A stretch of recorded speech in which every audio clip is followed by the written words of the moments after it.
ئەزان سڵاو خۆشحاڵین لە بەرنمەیەکتری ڕاڤا بە دیدارتان شا دەبین. تەوەری بەرنمەکەمان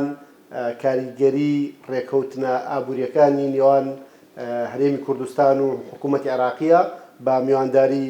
زۆر بەڕێز و خۆشەویست کاک سەردەژ محەممەد ئابووری ناس. کاک سەردەژ بەخێر بیت و خۆشحاڵین. زۆر سپاس بۆ بەرنامەکەتان. کاک سەردەژ لەو ماوانەی ڕابردوو کێشمێکی زۆر هەبوو لەسەر پرسی هەناردەکردنی وزەی یاخود نەوتی کوردستان بۆ بازاڕەکانی جیهان و ئەو ئیشکالەتانی لە بینی حکوومەتی هەرێمی کوردستان و حکوومەتی عێراقیا دروست بوو لەسەر پرسی بودجە، لەسەر پرسی نەوت، لەسەر پرسی یاسای غاز و نەوت. هەموومانە جۆرێک لە گرژی دروست کرده بوو لە نێوان هەرێمی کوردستان و حکوومەتی عێراقی. بەڵام ئەوەی کە بینیمان لە ماوەکانی ڕابردوو بە تایبەتی لە کابینەی نوێمی حکوومەتی هەرێمی کوردستانە بە پشت و درێژی بەردەوام هەرێمی کوردستان دەست پێشخەری هەبوو بۆ ڕێکەوتن بۆ ئەوەی کە هەرێمی کوردستان لەژێر سەقفی دەستوری عێراقیە لەگەڵ حکوومەتی عێراقیە بگاتە ڕێکەوتنێک و ئەو کێشە و ئەریشانەی کە ساڵانێکی درێژ هەرێمی کوردستان و عێراقی گرتبەوە بە جۆر لە جۆرەکان دەریچی ڕزگاربوونی بۆ بدۆزرێتەوە و جۆر لە جۆرەکان کێشەکان خاو بکرێنەوە. بەڕێز وەکو ئابووری ناسێک وەکو کەسێکی شارەزا لە بواری ئابووریە خوێندنەوەت بۆ ئەو ڕێکەوتنی نێوان هەرێمی کوردستان و عێراق چییە لەوەی کە سەرباری ئەوەی کە قۆناغێکی درێژ لە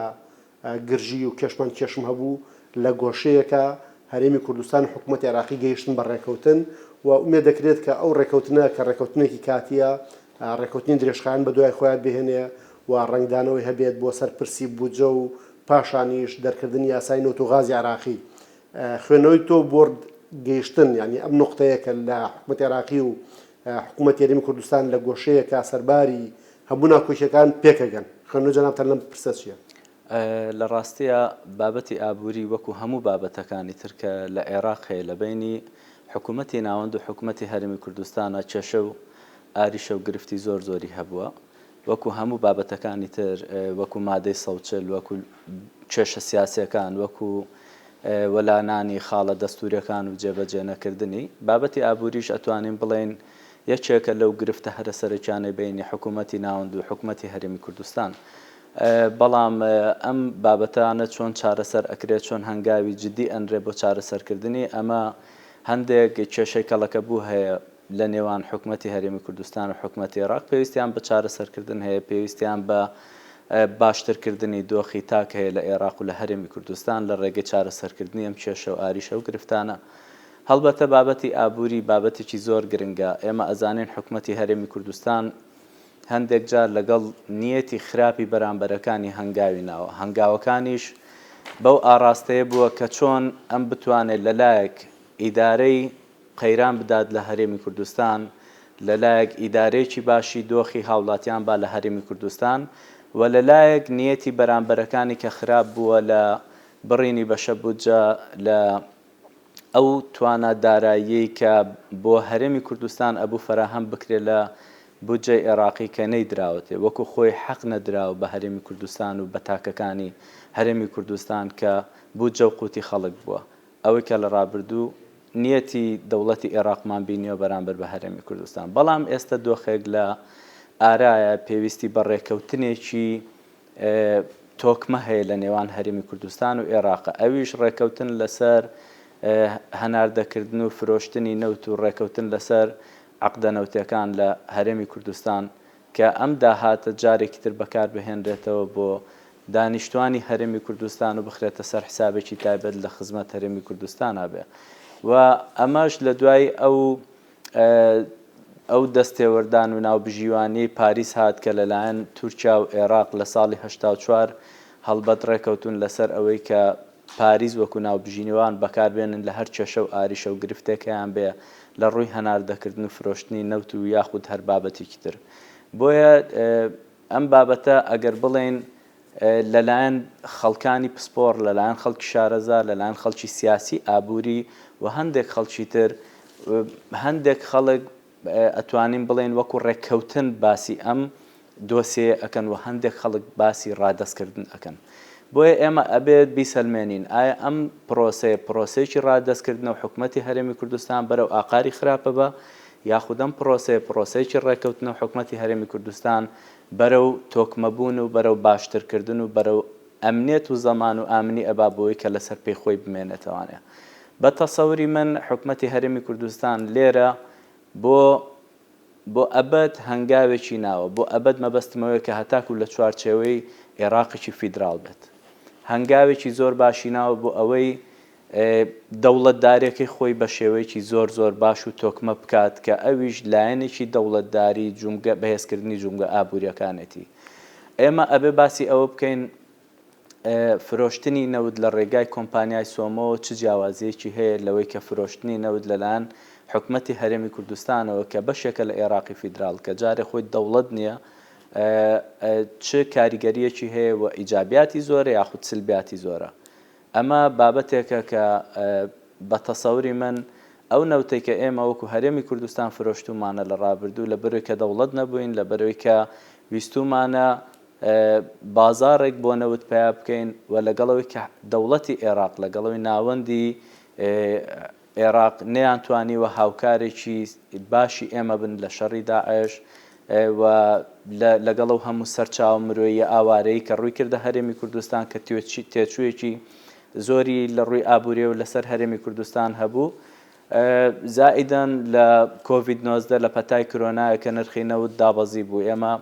سەرچاوەی فرۆشتنی سەرەکیمان نەوتە لە هەرێمی کوردستان و عێراق، بۆیە تووشی قەیرانێکی گەورە بووین لە هەرێمی کوردستانیش بە هەمان شێوە. ئەتوانین بڵێن حکومەتی عێراقی لەو کاتانەیە کە ئێمە گرفت و ئاریشەی زۆرمان هەبوو لە ڕووی ئابوووریەوە هاوکارێکی باشمان نەبوو. بۆیە ئەم بابەتە ئابووریانە پێویستی بەوە هەیە بە کۆنتراکتێک بە ڕێکەوتنێ لەگەڵ ناوەندی عێراق ئێمە بگەینە ئەوەی کە بۆ داهاتوو ئابووریەکی باشمان هەبێ، ئابووریەکی تۆکمەمان هەبێ کە بتوانین پشتی پێ ببەستین. کاک سەردەشت باسی ئەوت کرد کە بۆ نمونە زۆر جار ڕەنگە خەڵکانێک بیانەوێ تامی ئەم ڕێکەوتنە بکەن بۆی کە ئەمە ڕادەستکردنە هەرەوەی کە لە ماوەی 10 ساڵی ڕابردوو هەرێمی کوردستان بەردەوام دەستپێشخەری هەبوو بۆ ڕێکەوتن و بەردەوام قسە و باسە بۆ لەوەی کە هەرێمی کوردستان نیگەرانە لەبارەی پێشێلکردنی مافە دەستوریەکانی هەرێمی کوردستانەوە. ئەوەی کە ئێستا ئێمە بینین لەم ڕێکەوتنەیە کە ڕێکەوتنی دوولایەنە و تا ڕادێکی زۆر هاوسەنگە، چۆن مەرج و داخوازەکان حکوومەت عێراقی لەم ڕێکەوتنە جێکراوەتەوە، ئەوهاش مەرج و داخوازی و مافەکانی خەڵکی کوردستان و ڕێکەوتنە جێکراوەتەوە. خوێنەوە چیە بووی کە ئەم ڕێکەوتنە لەژێر سەقفی دەستورا کراوە و ڕێکەوتنێکی دوولایەنەیە و بەر لەوەی کەم ڕێکەوتنە ئەنجام بدرێ دەیان جار وەفدی حکوومەت هەرێمی کوردستان چوونەتە بەغداد بە پێچەوانەوە، وەفدی تەکنیکی لە بەغداوە هاتوونە هەرێمی کوردستان، بەردەوام گفتوگۆ هەبوو مشتومڕ هەبوو لەسەرەوەی کە لەکوێ حەق بە هەرێمی کوردستانە، لەکوێ بە هەرێمی کوردستان نەرمی بنوێنێ. خوێنەوە بۆ ئەو بابەتەی کە هەرێمی کوردستان 10 ساڵە زیاتر عنی کە لەگەڵ دروستبوونی ئەم کێشانە بەردەوام داوای گەڕانەوەی کردوێتەوە بۆی کە ئەم کێشە بە یاسا بە بەند و بڕگەکانی دەستوری عێراقی کە نزیکی لە 1985 عێراقیەکان دەنگیان پێداوە بە پێی و دەستورە کێشەکان چارسەر کرێ. هەمیشەوەک باسیشم کرد گرفتی هەرێمی کوردستان و عێراق جێبەجێ نەکردنی خاڵە دەستوریەکان بووە لەلایەن دەسەڵاتدارانی عێراقەوە. بۆیە دەستورێک دانرا لە دوای 2003 کە هەموو سەرکردە سیاسیەکانی عێراق بەشدار بوون لە نووسینەوەی ئەم دەستورە بۆ ئەوەی کە تاک بە تاچی عێراق بە پێی دەستور بە پێی یاسا مافی خۆیان و مافەکانیان لە داهاتی عێراق وەربگرن و کە مافێکی خۆیانە بتوانن بەکاری بهێننەوانێ. بەڵام بە بەردەوامی ئەم پێشەلکاریە هەبووە لەلایەن ناوەندی عێراقەوانێ کە نەتوانراوە کۆمەڵێک بڕگە و مادە هەیە لە دەستوری عێراقیە وەکو خۆی حەقی پێ بدەن یاخود بەکاری بهێنن. یەکێک لەو کێشانە کە ئێمە هەمان بۆ مادەی 140 بووە و هەندێک ڕێکەوتن هەبووە کە لەسەر بابەتی ئابووری بووە کە ئێمە مافی خۆمان پێ نەدراوە باسم کرد وەک بەشە بودجێ حکوومەتی هەرێمی کوردستان لەلایەن عێراقەوانە کە نەدراوە بەڕاستی. ئەمانە وای کردبوو کە نیازپاچیە کە نیەت پاچێک دروست نەبێت لەلایەن عێراقیەکان و بەرامبەر بە هەرێمی کوردستان. بەڵام ئەم ڕێکەوتنە هەندێک خاڵی ئیجابی تایە ئەتوانین بڵێن ڕێککەوتنێکی تەواوە بۆ ئەوەی کە بتوانین ئێمە لە داهاتووە نەوت و کەرتی وزە بخەینە سەر شاڕەیەک بۆ ئەوەی هەرێمی کوردستان بتوانێت لە داهاتووە کۆمەڵێک کێشە و گرفتی بۆ دروست نەبێت لەلایەن دەوڵەتانی ئیقلیم. کاتێک کە تۆ ئێستا نەوت هەناردەی دەرەوە ئەەکەی لەوە چه هەندێک گرفتت نەبێ، بەڵام سبێنێ ئەگەر لە کەرتی وزەیە لە فرۆشتنی گازی سروشتیە هەرێمی کوردستان هەناردەی گازی سروشتی بکە، لەوە ئەچێ دەوڵەتانی ئیقلیم تووشی کێشە و گرفت و ئاریشەی زۆرمان بکەن بەڵام ئێمە ئەگەر لە چوارچێوەی عێراقێکی فیدراڵە هەناردی گازی سروشتی بکەین ئەو کاتە کێشە و گرفت و ئاریشەکان تەنها ڕوبەڕووی کورد و درۆن و هەندێک بابەت نابێتوانێت کە هەرێمی کوردستان بەو پێکهاتەی خۆی و تەحملی بکە بۆیە هەرێمی کوردستان لێرە استراتیج سەیری دوورمەودای کردووە لە سبەینە تۆ فرۆشتنی گازی سروشتیت هەیە و بتانی بە بەردەوامیش نەوتەکەت هەناردە بکەیت بۆیە خاڵی ئیجابی هەیە لەم ڕێکەوتنە یەکەم خاڵ ئەگەر بڵێن ئێمە لەمە دووار ڕێژەی نەوتەکەمان بە سعری بازار ئەفرۆشی نەک بە هەرزانتر دووهەم تێچووی کۆمپانیا نەوتەکان ئەکەوێتە ئەستۆی حکوومەتی عێراقی کە ئەمە زۆر گرنگە تێچوویەکی زۆری هەیە سێهەم حکوومەتی هەرێمی کوردستان جێگیری شەریکەی سۆمۆی بەر ئەکەوێت کە ئەتوانێت لەوێ ئاگای لە هەموو جوڵەیەکی وزە و نەوت و هەموو فرۆشتنێک هەبێت لە عێراقوە ئەو کات دەتوانین ئێمە لە ڕێگەی ئەم جێگرەوانێ بتوانین نەوتی خۆمان گازی سروشتی خۆمان بەباشی لە بازارەکانی جیهان بفرۆشین سێهەم ئەم نەوتەی کە ئەفرۆشرێ ئەم سەرچاوە سروشتەی کە هەناردەی دەرەوە ئەکرێ حکوومەتی هەرێمی کوردستان ڕاستەوخۆ پارەکەی ئەچێتە سەر حسابێکی تایبەت و بەکارهێنرێتەوە بۆ دانیشتوانی هەرێمی کوردستان و ژێرخانی ئابووری هەرێمی کوردستان ئەتوانین بڵێن کە ئەمانە وەزائیدەن وەرگرتنی بەشە بودجەی هەرێمی کوردستان لەلایەن عێراقەوانەیە کە بەشە بودجەکە ئەتوانین بڵێن خۆی لە 112 بودجەی عێراقا ئەبینێتەوانەیە کە ئەمە بەڕاستی 16 تریلیۆن و 600 ملیار دینار ئەکا کە ئەمە بەشە بودجەیەکی باشە بۆ ئەوەی کە حکوومەتی هەرێمی کوردستان بتوانێت لە داهاتوو هەم لە بودجەی تەشغیلی هەم لە بودجەی ئیستثماری بەکاری بهێنێ بۆ ژێرخانی ئابووری و بۆ گیرفانی تاک و قوتی خەڵک و معاش و هەندێک بابەت بە بەردەوامی ئەم بەشە بودجێ بەکار بهێنێ بەڵام ئەمە ئەتوانین بڵێن ئەکەوێتەوە سەر ئیتیفاقیەکان ئەکەوێتەوە سەر داڕشتنەوەی ئەو بودجەی کە لە عێراقی ئێستادا بۆ 2023-24-25 بودجەدا ئاڕژرێتەوە لە پەرلەمان و دەنگی لەسرە درێ و ئەتوانین بڵێن ئەگەر ئەم ڕێکەوتنە بۆ 3 ساڵی داهاتوو بەردەوام بێ حکوومەتی هەرێمی کوردستان ئەتوانێت لەم بەشە بودجێ هەموو ئەو شتانەی کە باسم کرد لە بواری تەشغیلی و ئیستثماری بتوانێت کاری خۆی پێ بکات لە هەرێمی کوردستان بەڵام گرفتێکی ترمان هەیە ئێمە تەرکیزمان بەتەنها لەسەر فرۆشتنی نەوتە لە عێراق و لە هەرێمی کوردستان کە ئەتوانین بڵێن لە 180 داهاتمان لەسەر فرۆشتنی نەوتە ئەمە پێچەوانەی وڵاتێکی گەشەسەندوو یاخود وڵاتێکی وەبەرهێن و پیشەسازیە بۆیە ئێمە ئەبێ نەوت سەرچاوێکی داهاتی گرنگە و نیعمەتێکی خواییە کە لە ژێر زەوی دەرەهێنرێت و ئەفرۆشرێ بەڵام ئەبێ تەرکیزی تەواومان لەسەرم نەوتە نەبێ ئەگەر ڕۆژێک لە ڕۆژان ئێمە تووشی گرفتێکی وەکو ڤایرۆسی کۆرۆنای 2019 بووینەوانێ نەوت لە بازارەکانی جیهان داخوازی و تەڵەبی لەسەر نەبوو ئێمە ئەو کاتە چی بکەین کە سەرچاوی سەرەکی فرۆشتنمان لە داهاتی نەوتەوە بۆیە حکوومەتی هەرێمی کوردستانە بێ هەنگاوێکی تر بگرێتە بەر بە هەمە چەشنکردنی ئابوووریەکەی لە ڕێگەی کشتتوکاڵەوە لە ڕێگەی گەشت و گوزارەوانێ لە هەندێک ڕێگەی ترەوانێ بۆیە حکوومەتی هەرێمی کوردستان ئەبێت تەرکیزی سەرەکی لەسەر فرۆشتنی نەوت نەبێ کە باسم کرد ئەمە سەرچاوێکی گرنگی داهاتە بەڵام ئەبێ کۆمەڵێک سەرچاو و ڕێگای ترت هەبێ بۆ ئەوەی تۆ ئابوووریەکەت هەمە چەشم بکەی ئەگەر ڕۆژێک لە ڕۆژان لە بازارەکانی جیهان بەهۆی پیسبوونی ژینگەوانێ بەهۆی تەبقاتی ئۆزۆنەوە بەهۆی گۆڕانکاری لە کەرتەکانی پیشەسازی کە گازی سروشتی بەکارهێن لە داهاتوو وێزگەی کارەباکان گازی سروشتی بەکارهێنن ئەگەر ئەم ڕێگایە گۆڕا بازاری نەوت لە جیهانە داخوازی زۆر لەسەر نەبوو حکوومەتی هەرێمی کوردستان نەکەوێتە ژێر قەیرانێکی زۆر گەورەوانە و کە نەتوانێت ئیدارەی هەرێمەکەی خۆی پێبا بۆیە ئێمە ئایندێکی دوور ئەبێ سیر بکەین جارێ لە ڕووی ئابووریەوە لە ڕووی سیاسیەوانێ ڕاستە حکوومەتی هەرێمی کوردستان ئەبێ کەرتی وزە زۆر پەرە پێ بدات بەڵام ئەبێ ئابووریەکی هەمە چەشنیش بەرهەم بهێنێ کە ئەم ئابووریە هەمە چەشنە هەم داهاتێکی هەمە چەشنێ بێ بۆ هەرێمی کوردستان هەمە توانین هەلی کار بۆ دانیشتوان و تاچی هەرێمی کوردستان بدۆزینەوە لە ڕاستیە کاک سەردەشتەوەی جەنابەت باست کرد لەوەی کە عێراق بەگشتی و هەرێمی کوردستانیش بەشێک لە عێراقا کە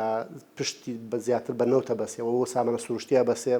لە 2019 بەڕاستی زۆر بە سەختی بەرەمە کەوتین لە کاتێکە کاتەکەی کەم بوو ینی بۆ نمونە ڕەنگە چەند مانگێک بازاڕی جیهانی داخرا گەر بۆ نمونە چەند ساڵێکی درێژ بازار دابخرایە ئەو کاتە ئەبینرا و ئەزانرا عراقیەکان یانە وڵاتانی کە پشت بە تەنها بە سامانێکی دیاریکراوە بەسن تووشی چ کارەساتێکە بوون تووشی چ داڕوخانێکە بوون. پێم خۆشە لەسەر ئەو تەوەرەی کە لە ڕۆژی ئیمزاکردنی ڕێکەوتنی نێوان هەرێمی کوردستان و عێراقا سەرۆکوەزیرانی عێراق محەممەد شیع سوودانی دانی بۆیانە کە بەشێک لە تاوانەکەی ئەستۆی حکوومەتی عێراقی لەوەی کە گوشاری زۆری خستۆتە سەر هەرێمی کوردستان لە بڕینی بودجە لە نەهێشتنەوەی منفەزێک بۆ هەرێمی کوردستان لە داخستنی دەرگای گفتوگۆ لەگەڵ هەرێمی کوردستان ینی ئاماژەی ڕوونی هەبوو بۆی کە هەرێمی کوردستان ناچار بوو بۆی کە سەربەخۆ نەوت بفرۆشێ. خوێنەوەی تۆ چیە بۆی کە سەرباری ئەوەی کە چەند ساڵێکی درێژ ئەو کێشەیە لە نێوان هەرێمی کوردستان و عێراقا توڵی کێشە، بەڵام ئێستا هەست بە گۆڕانی نەفەسێکەکرێ لە حکومڕانی عێراقیە بۆی کە بە جۆر لە جۆرەکان هەوڵی ڕێکەوتن بات لەگەڵ هەرێمی کوردستان و تێپەڕاندنی ئەو ئیشکالەتانەی کە هەیە.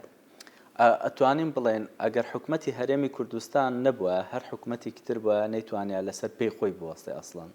کاتێک کە تۆ لەلایەن حکوومەتی عێراق و بەشە بودجە دەبڕێ، کاتێک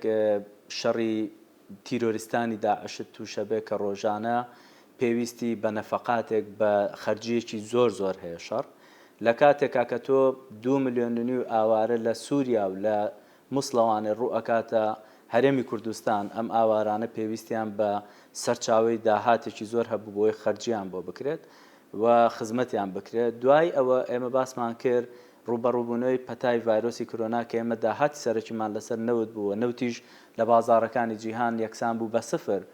و بەڵکو نەک یەکسان بوو بە سفر، کۆمپانیاکان خەریکی فڕێدانی نەوتەکانیان بوون لەبەرەوەی کە کۆگان ئەبوو بەکرێ بگرن و نەوتیش پارەین ئاکرد لەو کاتەیە. بۆیە حکوومەتی هەرێمی کوردستان ئەتوانین بڵێن ئیدارەی قەیرانیەوە، ئەتوانین بڵێن لەسەر پێی خۆی وەستاوە لەو کاتانەیە و ئەتوانین بڵێن زۆر عاقڵانە دەوڵەتداری بەڕێوە بردووە، یان دەوڵەتداری کردووە بۆ ئەوەی لەگەڵ هەموو ئەو کێشە و قەیرانانەیە توانیوێتی لەسەر پێی خۆی بوەستێ. بە تەسەوری من هەر دەوڵەتێکی تر بووە، هەر هەرێمێکی تر بووە لە هەر شوێنێکە یاخود پەنای ئەبردە بەر ئەوەی ڕاستەوخۆ خۆی نەوت بفرۆشێ و نەگەڕێتەوە بۆ ناوەندەکەی کە بەشە بودجەکەی بڕیوە، یاخود ئەم هەرێمەی ئەتوانی ئیدامەی خۆی با لە بواری ئابووریەوە. بۆیە ئەتوانین بڵێن ئیدارەی قەیرانێکی سەرکەوتوو یاوە هەرێمی کوردستان لەوەی کە هاوڵاتیانی هەرێمی کوردستان بێپارە نەبن و لە هەمان کاتیشە گرنگتر لەوە ئەتوانین بڵێن پرۆژەکانی هەرێمی کوردستان، ژێرخانی ئابووری کوردستان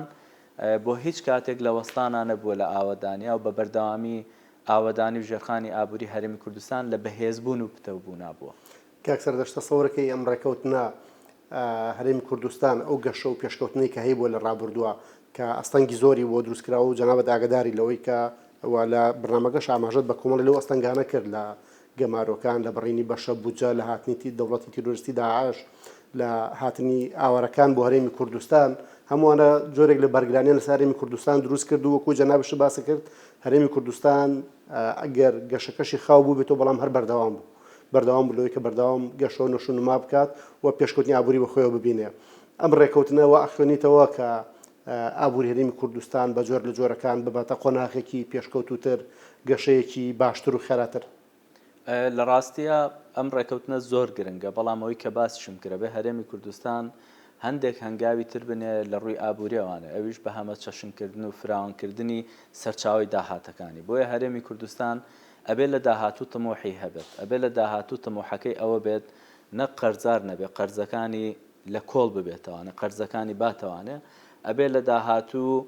گیرفانی خەڵک بەباشی ببوژێتەوە، ئەبێ لە داهاتوو پرۆژەکان زیاتر ببن لەوەی کە هەیە، ئەبێ لە داهاتوو زائیدە نەمانە پاشەکەوتی هەبێ حکوومەتی هەرێمی کوردستان بۆ هەر دۆخێکی نەخوازراو کە تووشی هەرێمی کوردستان ببێ بتوانێت هەرێمی کوردستان ڕوبەڕووی ببێتەوە. خۆتە زانی ئێستا دۆخەکان ئێمە لە مەنتیقەیەکی جوگرافیەکی زۆر سەیرداین، هەم لە ڕووی تیرۆریستیەوە هەم لە ڕووی ئەو ڤایرۆسەی کە ڕوو ئەکاتە هەرێمی کوردستان، هەر ڕۆژە و جۆرە ڤایرۆسێک بۆ بەرۆکی ئینسان ئەگرێ، بەرۆکی ئاژەڵ ئەگرێ، بەرۆکی سروشت ئەگرێ. بۆیە پێویستە هەموو ئەمانە پێویستیان بە بودجە هەیە، هەموو ئەمانە پێویستیان بە ڕووبەڕووبوونەوە هەیە. بۆیە سەروەی حەیوانی، سەروەی ئاژەڵی و سروشتی هەرێمی کوردستان پێویستی بە بوژانەوەی زیاتر هەبێ.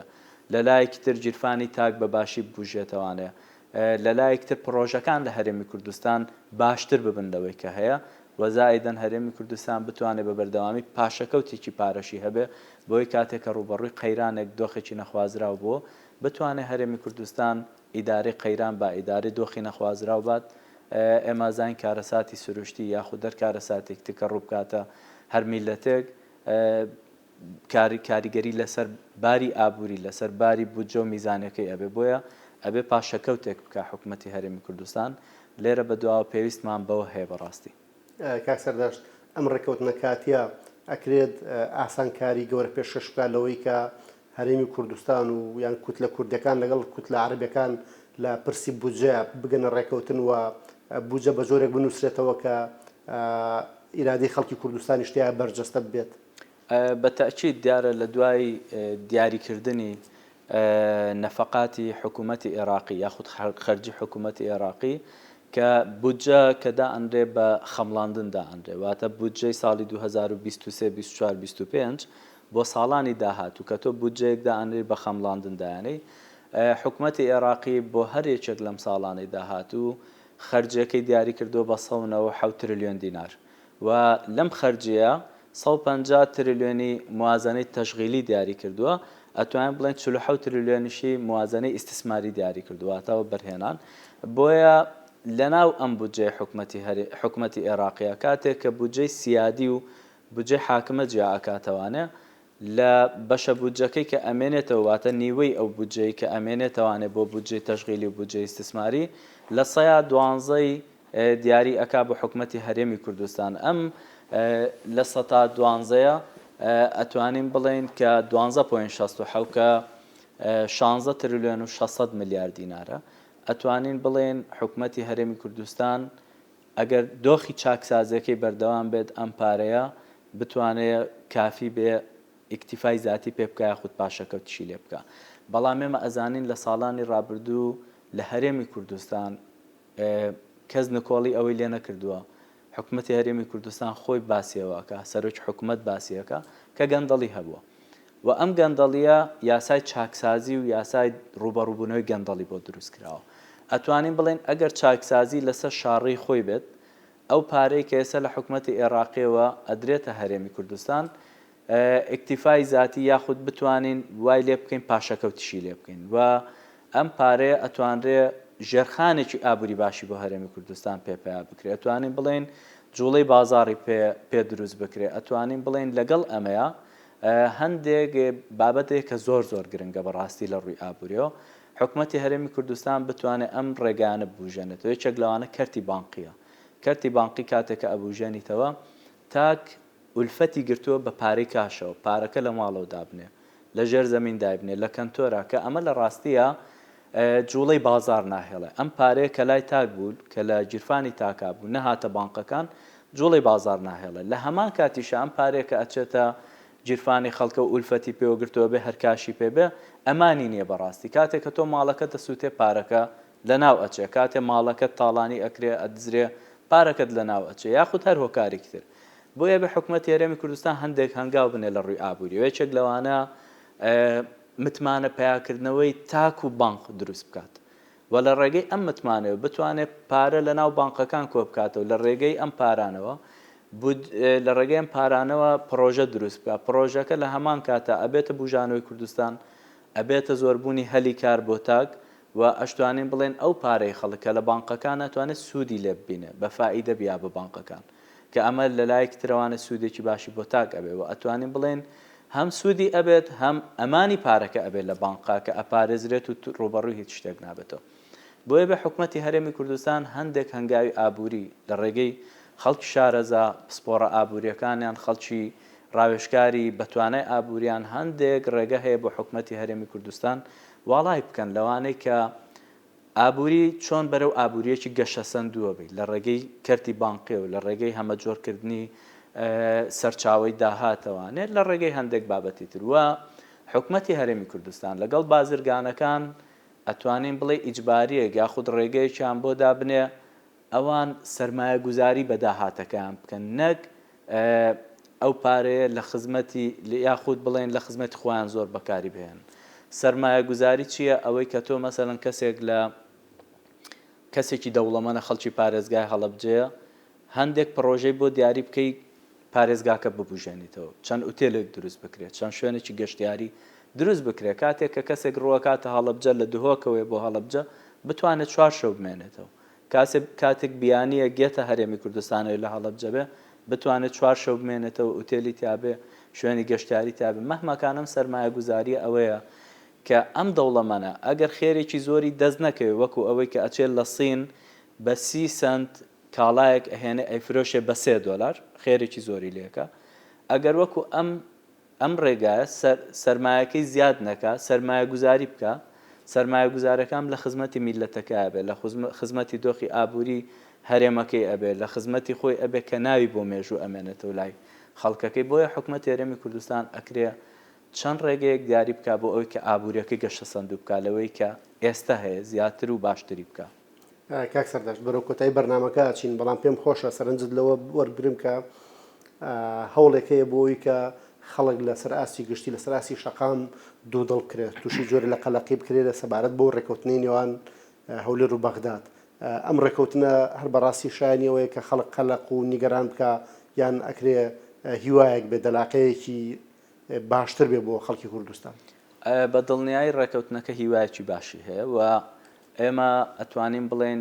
لەمە دو حکوومەتی هەرێمی کوردستان نەوتەکەی لە چوارچەوەی کۆمپانیایەکی دەوڵەتی عێراق ئەفرۆشە کە بە نرخی بازار نەوت ئەفرۆشە بە نرخی بازار نەوت هەنارداکە ئەمە ڕێگەیەکی باشە و تێچووی کۆمپانیا نەوتەکان و عەقدە نەوتەکان ئەکەوێتە ئەستۆی حکوومەتی عێراقی کە ئەمەش مەسەلەن زۆری لە ئابووری هەرێمی کوردستانە برم بابەتانە بۆیە ڕێگەیەکی زۆر باش ئەبێ و تاک چی پێویستە تاک خۆشگوزەرانی و ڕەفاهەتی کۆمەلگای پێویستە حکوومەتی هەرێمی کوردستان ئەوەی لەسەرێتی ئەبێ ڕەفاهەتی کۆمەڵایەتی دروست بکە بێ تاک خۆشگوزەران بکە بێ خزمەتی تاک بکرێت لە هەرێمی کوردستان و دڵنیام ئەگەر ئەم ڕێکەوتنە سەر بگرێ ڕێگایەکی باش ئەبێ بۆ ئەوەی کە تاک لە هەرێمی کوردستان بتوانێت بژانەوەیکی ئابووری بینێ بتوانێت گیرفانی بەردەوام هەموو مانگێک معاشی خۆی وەربگرێ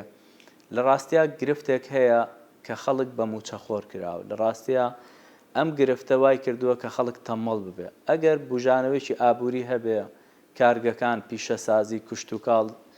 گەشت و گوزار هەندێک ڕێگایتر هەیە ببوژێنەوانێ لەوە چه خەڵک چاوەڕێ ئەوە نەبێ لە یەکی مانگ هەتا 30 مانگ چاوەڕێ 600,000 دینار بێ شورتە بێ مرور بێ مەسەلەن هەرچێک بێ